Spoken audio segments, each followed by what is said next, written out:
Hey everybody, welcome to the Bio110 Exam 2 review Zoom session. It's just me. Maybe some people will join me. I hope so. But I'm gonna go through your discussion questions. You had some really good ones in there. So it'll be some good stuff to review together before we take the exam in class. I'm gonna share my screen. Here we go. All right, so you can see the discussion questions and we'll just start at the top and work our way down. All right, so Benjamin wants to know, how does agriculture have the potential to improve sustainability? That's a good question. So sustainability means that we have the resources to meet the needs of the human population today, as well as into the future, right?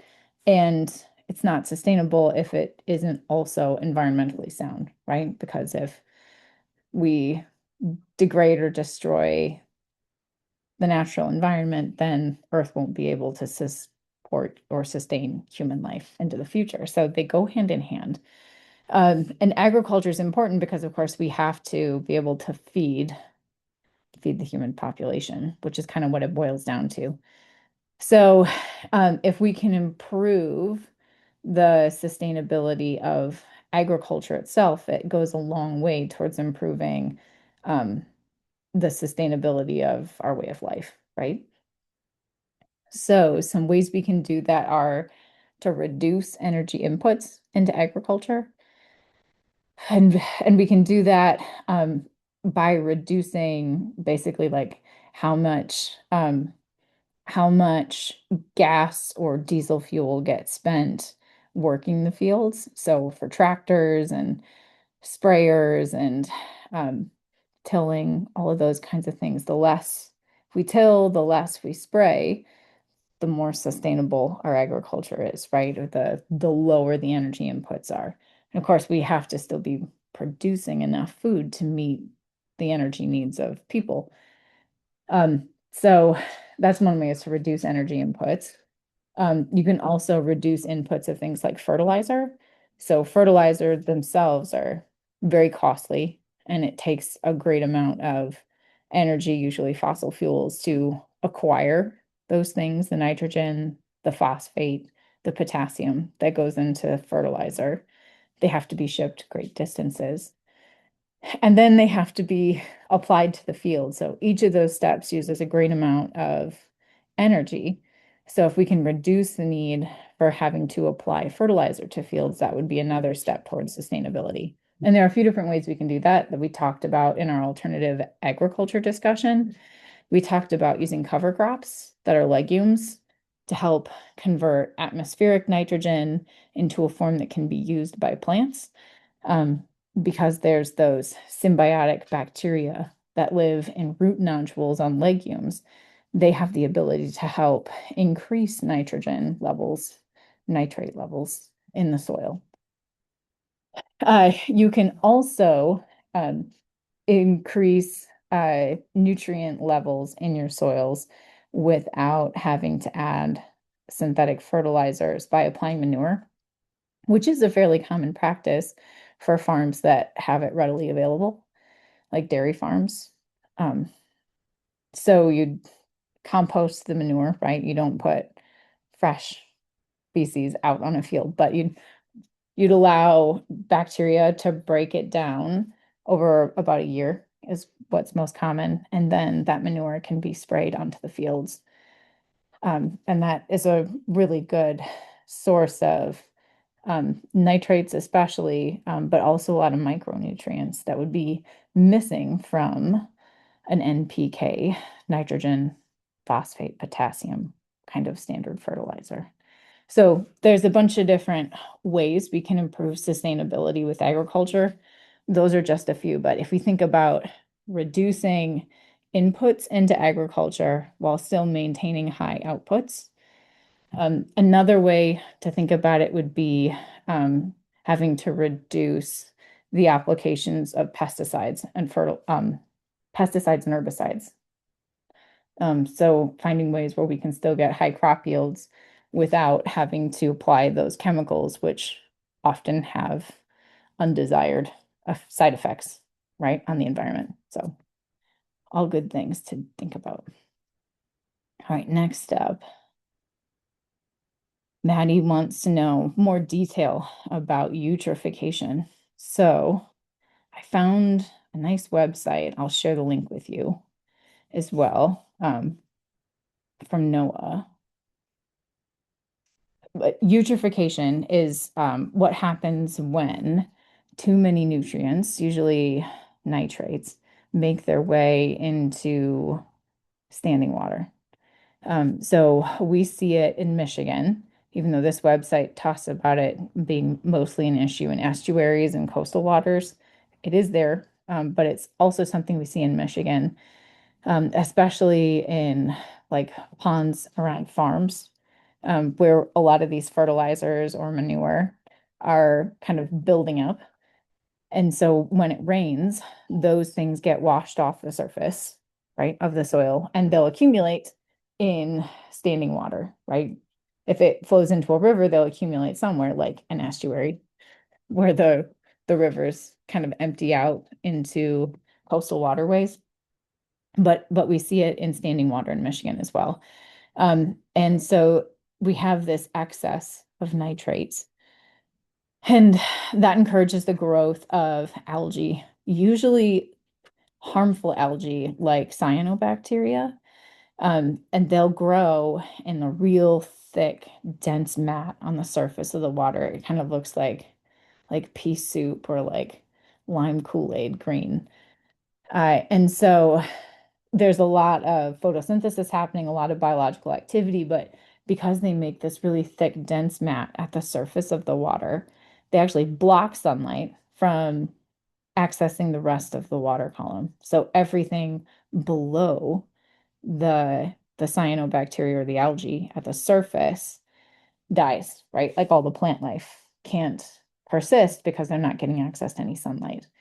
And as the algae is blooming, eventually those algal cells will die and they need to be broken down. And we know from your biospheres that that decomposition step is cell respiration that consumes oxygen and releases carbon dioxide gas. So what happens in a eutrophied lake or an estuary is the oxygen levels go down, sunlight goes down, and CO2 levels go up.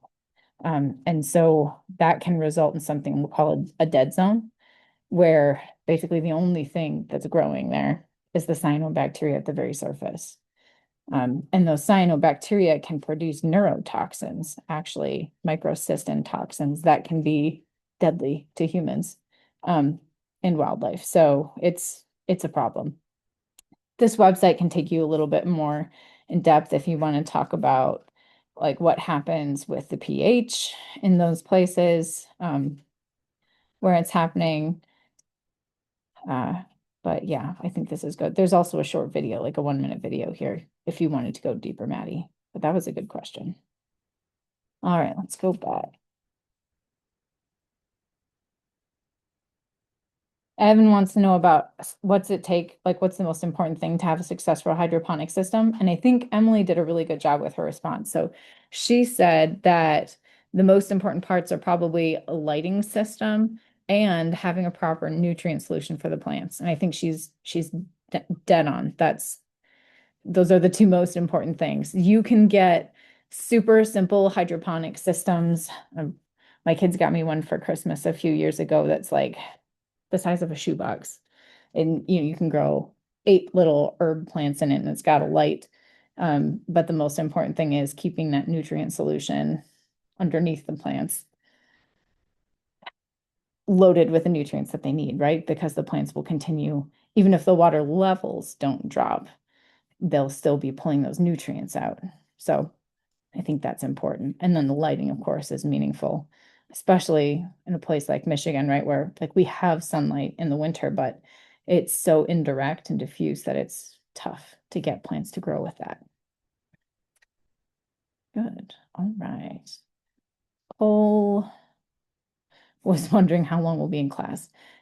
So I'd like us to spend the first 30 minutes together. I want to give you guys that time to touch base with your LEIR biosphere groups so that you guys can talk about your writing, intro, and discussion. People especially need to talk to each other and share writings so you can make sure that there's consistency.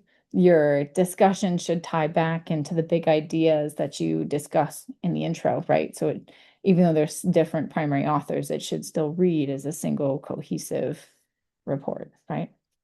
So I want to give you the time to do that. And then we'll take the exam and you can leave after that. So you'll probably get out a little early, but not super duper early. Okay. Ooh, biomagnification.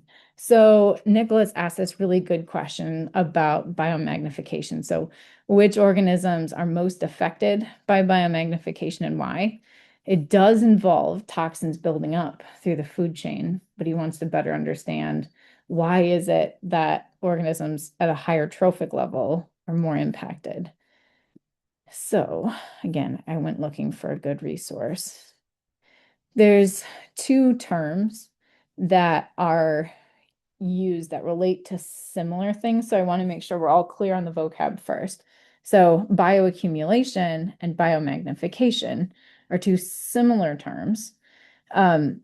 If we're concerned with how chemicals are building up in organisms, like an individual organism, then we're talking about bioaccumulation. But if we're talking about things happening on an ecosystem level, where, like, especially what Nicholas is talking about, where organisms higher up the food chain experience biomagnification, that's different. So bioaccumulation is for a single individual, but biomagnification is when we're talking more like levels of the food chain, ecosystem level kinds of things. Okay. So what kinds of things build up inside an individual organism? So bioaccumulation is usually a fat soluble compound. If it's water soluble, those things are easy for most organisms to filter out and excrete through their urine. But something that's fat soluble is harder to filter out of the body because there's no regular ways that our bodies expel fats. Okay. We, we, yeah. So, so fats are usually there to stay. And so if it's something that is fat soluble or dissolves in fats, then it usually is in that animal's fatty tissues and stays there for its lifetime. Okay. So consequently, organisms that are exposed to these fat soluble compounds, the levels within those organisms, they bioaccumulate or they'll get greater over their lifetime. And that's true whether we're talking about something that's, a krill or a phytoplankton, something microscopic at the very bottom of the food chain, or if we're talking about, a great white shark. Bioaccumulation can happen in any organism. So a good way to think about this is as an individual ages, it's going to accumulate more of that fat soluble compound over its lifetime. And when the levels get high enough, you can start to see negative health impacts, right? Okay, so an example of this is mercury in fish. So if you like to eat fish, you know that there's some fish you can have as much as you want. There's some fish that you should only have, more rarely, basically to kind of curb the amount of bioaccumulation that's happening in your own body from the foods that you eat. Okay. So the more older and fattier fishes that you consume, the more mercury will accumulate in your own fatty tissues. Okay. So even before reaching higher trophic levels, there can be considerable concentrations of mercury measured in the organisms that can't excrete it, right? But biomagnification, now shifting gears, this is when we're talking about how those concentrations of fat soluble things like pesticides or heavy metals, how they become they're present in greater concentrations as we move up the food chain. And the reason that this occurs is because predators, right? We consume multiple organisms from the level below us in the food chain. So if we think about a fish ecosystem, is there a picture? Oh, all right. I will quick go find one. There's a real nice example with fish, ending with tuna, biomagnification and tuna.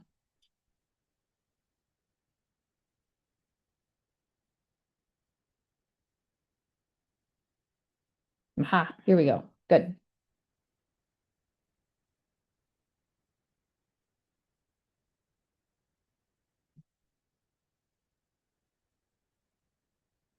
Perfect. All right, I'll share this link with you as well. So, keeping on the topic of mercury, right? So, mercury gets into the atmosphere from burning fossil fuels. It can be released by certain gold mining practices. So, mercury ends up in the atmosphere. It can become dissolved in waterways, right? And when this methyl mercury is in the water, it can get incorporated into the food web. Okay. So if we start down here with phytoplankton in the food web, there's low levels of mercury in this level of the food chain, right? And as we go up the food chain, so the zooplankton that eat the photosynthetic plankton, they're going to have more. And then the flying fish that eat the zooplankton, their levels are getting higher. The skipjack that eat the flying fish, they have even more. The big-eye tuna that eat the skipjack, they have higher levels still of methylmercury in their bodies. And then sharks, which consume the big-eye tuna, they have the highest levels in this sample ecosystem. And the reason that this occurs is because of what they're eating, right? So you can still, there's still methylmercury present in the phytoplankton level, right? But the more of these that you consume, you accumulate, or each individual accumulates that mercury contamination in their bodies faster because of what they're consuming. They're consuming a food source that has a higher concentration than what's present in the environment. And then each time you go up, it's amplified, it's magnified each level up of the food chain because of what they're consuming, right? So each flying fish is going to consume probably millions of zooplankton in its lifetime. So it makes sense that it should have higher levels in its body than what's in the zooplankton. Because it's almost like when the fish eats the zooplankton, the mercury stays because it's fat soluble, but all the water soluble stuff gets washed and filtered through the fish's body. And so that's how we get these increased levels at each level of the food chain.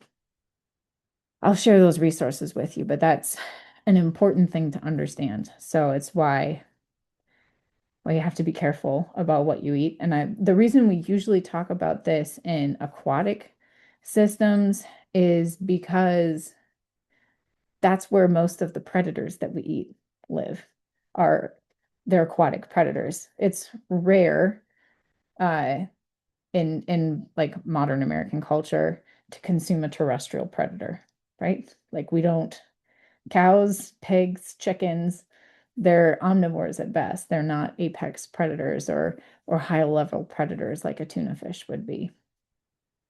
So that's why the conversation is usually fixed in aquatic systems, but the same things can happen in a terrestrial ecosystem.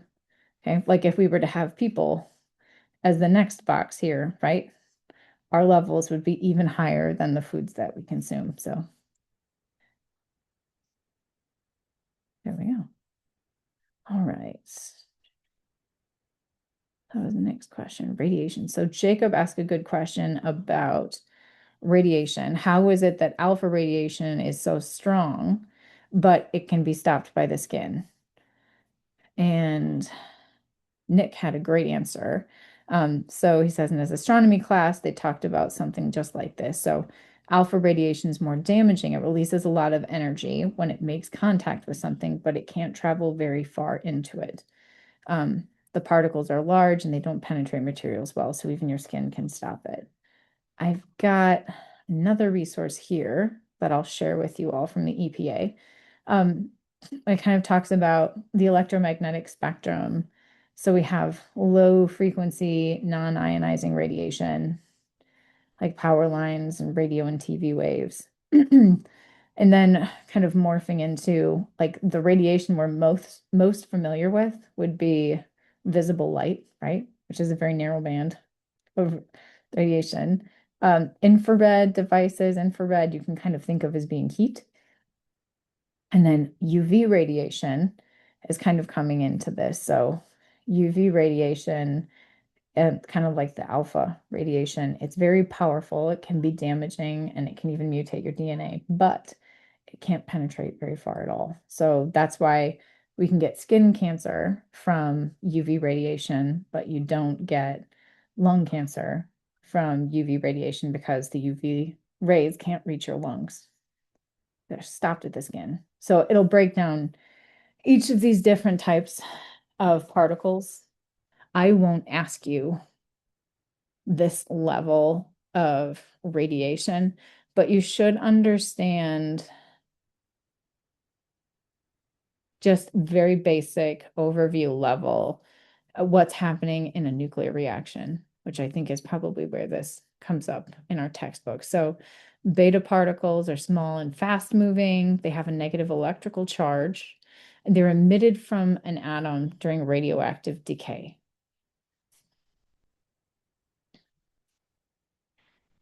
Gamma rays are also emitted along with the alpha and beta particles during radioactive decay. So these are the kinds of things that you'd see as radiation from a nuclear reactor. Okay.